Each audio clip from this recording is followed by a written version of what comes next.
आज जो हमारे गेस्ट है यहां पर बैक स्टेज पर, उनकी जो एनर्जी है वो नेक्स्ट लेवल है। वो इंडिया के सबसे पॉपुलर मोटिवेशनल स्पीकर्स में से एक हैं। Please give an energetic and warm welcome to the one and only Sonu Sharma.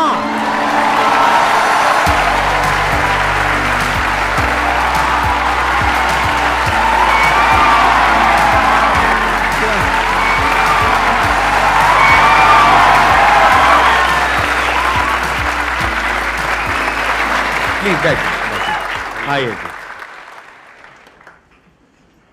सबसे पहले तो गुस्सा है इन पे बहुत ज़्यादा। क्या गुस्ताखी हो गई सर? देखो, ऐसा होता है कि आपके जो ऑडियंस है ना, वो आपको बार बार प्रेशराइज कर रहे हैं। आप वहाँ गए, आप वहाँ क्यों नहीं जा रहे? अरे मैंने कहा अच्छी बदमाशी नहीं जाते हम। तो नाक में दम कर दिया लोगों ने आपकी वजह से। आना ही पड़ा। मतलब इतने मैसेज, अब तो 2-3 दिन से तो धमकी वाले भी आ रहे हैं, जाओगे कि नहीं जाओगे।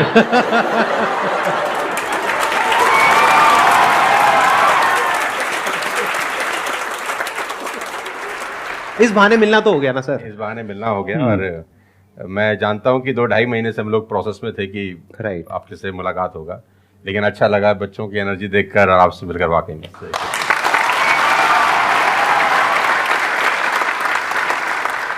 अब बताइए कौन है जो इनसे कुछ क्वेश्चंस पूछना चाहते हैं? मेरा क्वेश्चन ये है कि जब आपका लाइफ का एक स्ट्रगलिंग फेज था तो उस टाइम पे आपको गिव अप करने का फीलिंग आया होगा, तो उस फीलिंग को हमें कैसे टैकल करना है या फिर आपने कैसे टैकल किया? देखो, जब आपका वाई बहुत क्लियर होता है ना, तो आप गिव अप कभी भी नहीं करते।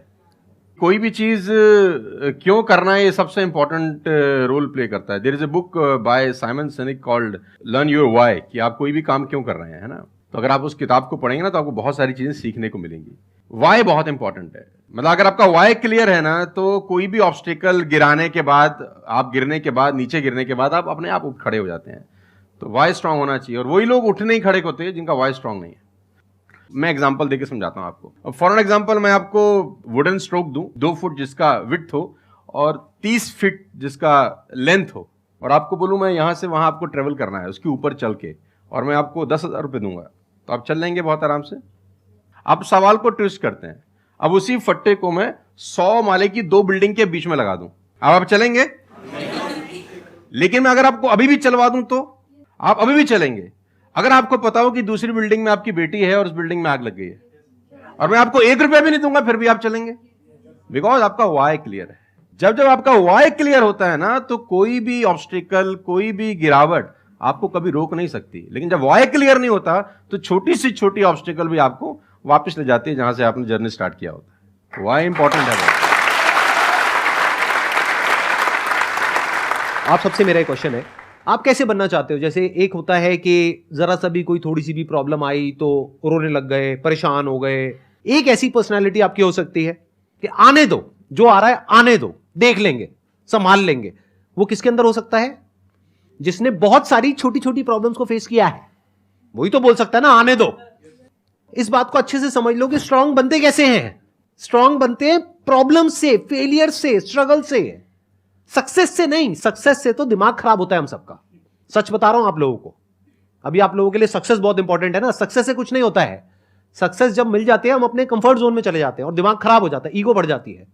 बट एक्चुअल में एक इंसान अंदर से जो स्ट्रांग बनता है ना, वो बनता है ठोकरे खा खा करके, प्रॉब्लम्स को फेस करके, स्ट्रगल्स को देख करके।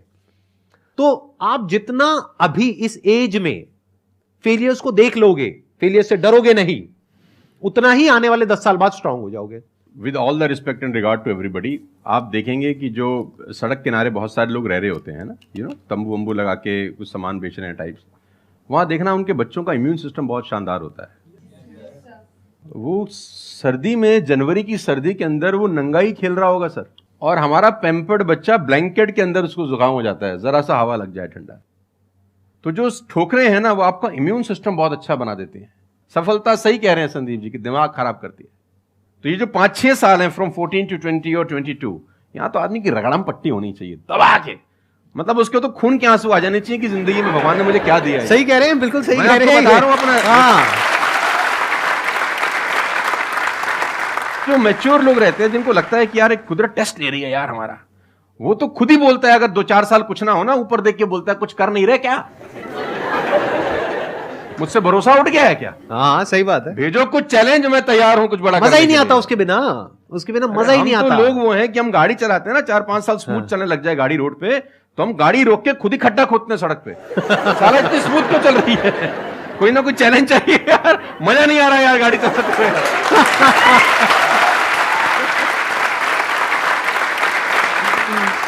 तो चैलेंजेस आपका इम्यून सिस्टम बहुत अच्छा करती हैं, और मेरे हिसाब से 14 और 20 साल का जो एज है, इसमें तो खूब पिटाई होनी चाहिए आदमी की, खूब रगड़ा पिट्टी होनी चाहिए, ताकि उसका इम्यूनिटी एक बार अच्छी हो जाए, बाकी का उसका जो 60-70 साल का जिंदगी है ना, वो लोहा हो जाता है। आपको खुद पे भरोसा रखना बहुत जरूरी है। दुनिया तो नहीं करेगी, ये तय है, दुनिया तो चड्डे में बम लगाएगी आपके। हाँ, तकलीफ ये नहीं है कि चड्डे में बम लगाएगी, तकलीफ ये है कि रिमोट भी अपने हाथ में रखेगी जब मन करे। हाँ, जब मन करेगी वो ठास। सही दुनिया बात पे है। भरोसा नहीं करेगी, ये तय है। लेकिन अगर आपने भी भरोसा नहीं किया अपने ऊपर, तो मुझे लगता नहीं है कि वो ऊपर जाएंगे तो वो खुश होगा। वो कहेगा मैंने क्या बना के भेजा था यार, तुमने साला खुद पे ट्रस्ट नहीं किया यार। मेरा ये मानना है कि आदमी पहाड़ की चोटी से गिर जाए ना, वापस खड़ा हो जाता है। ऊंट से गिर के भी खड़ा हो सकता है, लेकिन अपनी नजर में गिर जाए ना, फिर आदमी खड़ा नहीं होता कभी।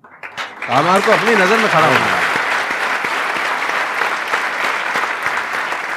मेरा एक क्वेश्चन है आपसे, ये जो आप अपने वीडियोस में बार बार साला साला बोलते हो, तो आपका साला एक्चुअल में है या नहीं है? नहीं, बिल्कुल है, हष्ट पुष्ट है। कहते हैं ना, सारी खुदाई एक तरफ। एक्चुअली मैं उसको याद करता हूँ, लोग कुछ और वही सोचते में हैं। क्या? आजकल का जो दौर है ना, जो मुझे कई बार लोग बोलते हैं आप साला मत बोला करिए, लेकिन साला बोलने से जो वजन बढ़ता है ना बात में, वो कुछ और शब्द उसको भरपाई नहीं कर पाता। वो उसकी भरपाई नहीं हो पाती। और कभी कभी जैसे लोग मुझे बोलते हैं मत यूज करो, ये वो आदमी है जो नेटफ्लिक्स देख रहा है और न जाने क्या क्या देख रहा है और क्या क्या सुन रहा है, लेकिन उसको मेरे से पंगा है थोड़ा सा। हर आदमी रहता है ना कि इस देश में हर आदमी से खुश हो सकता है क्या? If everybody likes you have a serious problem, है ना? अगर दुनिया में सब आपको पसंद करते हैं तो आप में कोई प्रॉब्लम है, फिर आपने कोई समझौते ही किए हैं जीवन के अंदर। हाँ। तो मैं वो जानबूझ के बोलता हूं, क्योंकि उसका जो वजन है ना यार, मैं और बोलना चाहता हूं और भी कुछ, लेकिन रोक लेते हो।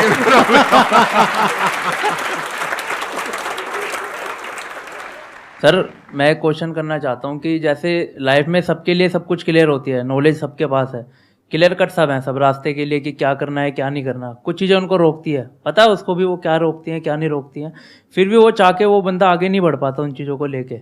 एक नेगेटिविटी उसको रोकती है और उसकी सराउंडिंग उसको रोकती है, मैटर करता है, उसको सब पता है करना क्या है, फिर भी वो रुकता है। सर इसके लिए कोई ऐसा आंसर दो, आज तक किसी ने दिया ना और क्लियर कट हो। भगवान कृष्ण पांडवों के तरफ से गए 5 गांव मांगने हस्तिनापुर, शांति प्रस्ताव लेके गए कि 5 गांव आप पांडवों को दे दो, बड़े संतोषी हैं, वो लड़ाई वड़ाई नहीं करेंगे और पूरी महाभारत टल जाएगी, खत्म, कोई दिक्कत ही नहीं है। तो दुर्योधन ने बोला कि सुई के नोक बराबर भी जमीन नहीं दूंगा। तो भगवान कृष्ण दुर्योधन से बोलते हैं ये धर्म है? उसने बोला मैं जानता हूं धर्म है। उसने बोला करता क्यों है? बोला पता नहीं, ऐसी कोई शक्ति है जो मुझसे करवाती है। ऐसा होता ही नहीं है कि गलत करने वाले को अरे मुझे तो पता ही नहीं था चोरी करना पाप है, नहीं तो मैं करता ही नहीं यार। पता होता है। वो कहता पता नहीं ऐसी कौन सी शक्ति है जो मुझसे गलत कराने को मजबूर करती है और मैं करता जाता हूं। कुत्ता रहता है ना, जो कुत्ता, उससे परफेक्ट एग्जाम्पल नहीं है। कुत्ता अगर रोटी चुरा के कहीं से भागेगा ना, आप ध्यान दीजिए, गौर करिए, कहीं से चुरा के भागे तो वो 3 गली दूर जाएगा, चोरी से खाएगा कि कोई देख तो नहीं रहा, चुरा के लाया है। और अगर मालिक उसको अगर परोसता है, ध्यान से देखना, वो पहले पूंछ उठाएगा, 2 हाथ ऊपर के करेगा, थैंक्स बोलेगा, शुक्रिया अदा करेगा, और जहां परोसी होगी वहीं बैठ के खाएगा। कुत्ते को भी पता है ये ईमानदारी की रोटी है, और उस कुत्ते को पता है कि सारा बेईमानी की रोटी है, वो 3 गली दूर जाके खाता है। कुत्ते को भी पता होता है क्या सही है क्या गलत है, तो इंसानों को कैसे नहीं पता हो सकता है? सबको पता होता है कि क्या सही होता है और क्या गलत होता है। बहुत बढ़िया। फिर भी लोग करते हैं। ऐसा हो नहीं सकता। Cigarette smoking is injurious to health, everybody knows ना। अब वो 40 साल तक साला चेन स्मोकिंग कर रहा है और उसके फेफड़े खराब हो गए, डॉक्टर ने बोला भाई तेरी वारंटी खत्म है, तू विल शील लिख ले, तू जाने की तैयारी कर ले। और ये डॉक्टर साहब को अगर इनोसेंटली बोल रहे, डॉक्टर साहब मुझे पता होता, भगवान कसम मैं पीता ही नहीं, बोल सकता है ऐसे? नो, उसको पता था। पता होने से कुछ नहीं होता। मैं अपनी ट्रेनिंग में बोलता हूं execution is the most powerful thing. आपको सब पता है, सुबह सैर करने से सेहत अच्छी रहती है, हर किसी को पता होता है। गरीब भी कर सकता है, अमीर भी कर सकता है, चप्पल है तो भी कर सकता है, नाइकी का जूता वाला भी कर सकता है, लेकिन फिर भी नहीं करता ना। पता होने से क्या होता है? कुछ नहीं होता, एग्जीक्यूशन इज इंपॉर्टेंट। यहां पर मैं थोड़ा सा ऐड करूंगा इनकी बात में। अब इस प्रॉब्लम को सोल्यूशन क्या है? जैसे फॉर एग्जांपल एक बार आपको सिगरेट की लत लग गई, तब अगर आप एक क्वेश्चन पूछोगे तो आपके लिए सिगरेट को छोड़ना, अगर मानो आपको 10 साल हो गए सिगरेट पीते हुए, अब एकदम से सिगरेट को छोड़ना बहुत ही मुश्किल है। मैं बोलता हूं आसान है, लेकिन इतना आसान नहीं है, क्योंकि बायोलॉजिकली आपकी जो ब्रेन है वो मांगेगी उस चीज को। अब सिर्फ साइकोलॉजिकली आप क्रेव नहीं कर रहे सिगरेट के लिए, बायोलॉजिकली भी वो क्रेविंग उठेगी अंदर से। जैसे भूख लगती है, प्यास लगती है, वैसे ही निकोटिन मांगेगी आपकी जो ब्रेन है। तो इसका सोल्यूशन क्या है? जब भी कोई गलत काम करने की शुरुआत कर रहे हो, आपको पता है कि वो सही है गलत है, तभी आपने क्वेश्चन पूछा, आपको पता है कि मैं यहां पर गड़बड़ कर रहा हूं। अब वो गड़बड़ क्या हो सकती है? टाइम खराब कर रहा हूं। एक बार आदत पड़ गई टाइम खराब करने की, उसके बाद बहुत मुश्किल हो जाएगा उसको छोड़ना। बहुत बढ़िया। लेकिन अगर शुरुआत हो रही है टाइम खराब और करने वहीं की, रोक लिया, वहीं रोक लिया, पहली सिगरेट पे आप रुक गए, तो बच जाओगे। मैं आपको संदीप जी को ऐड करता हूं, ये बिल्कुल फैंटास्टिक बात बोली इन्होंने, बहुत जबरदस्त बात बोली। एक गुरु और एक चेला कहीं से ट्रेवल कर रहे थे, राइट? कोई जंगल टाइप जगह थी, तो गुरु ने बोला इसको उखाड़ दो। क्या उखाड़ दो? वो छोटा सा पौधा सा लगा था, इतना सा उंगली जितना बाहर आया था। तो बच्चे ने बोला कौन सी बात है, खट से उखाड़ दिया। हाँ। थोड़ा सा और आगे गए तो 2-2.5 फुट का एक छोटा सा पेड़ था। गुरु ने बोला इसको उखाड़ दे। उसने थोड़ा सा जोर लगाया, वो भी उखाड़ दिया। फिर 4-5 फुट लंबा पेड़ था। गुरु ने बोला अब इसको उखाड़ दे। थोड़ी सी उसको मेहनत लगी, लेकिन उसने फाइनली इसको भी रिमूव कर दिया। अब एक बरगद का पेड़ था करीब करीब 20 फीट ऊंचा। गुरु ने बोला अब इसको उखाड़। बोला महाराज कैसी बातें करते हुए, कैसे उखड़ेगा? बोला यही सिखाना चाह रहा था कि एक बार जड़ें गहरी हो जाए ना तो उसको उखाड़ना बहुत मुश्किल होता है।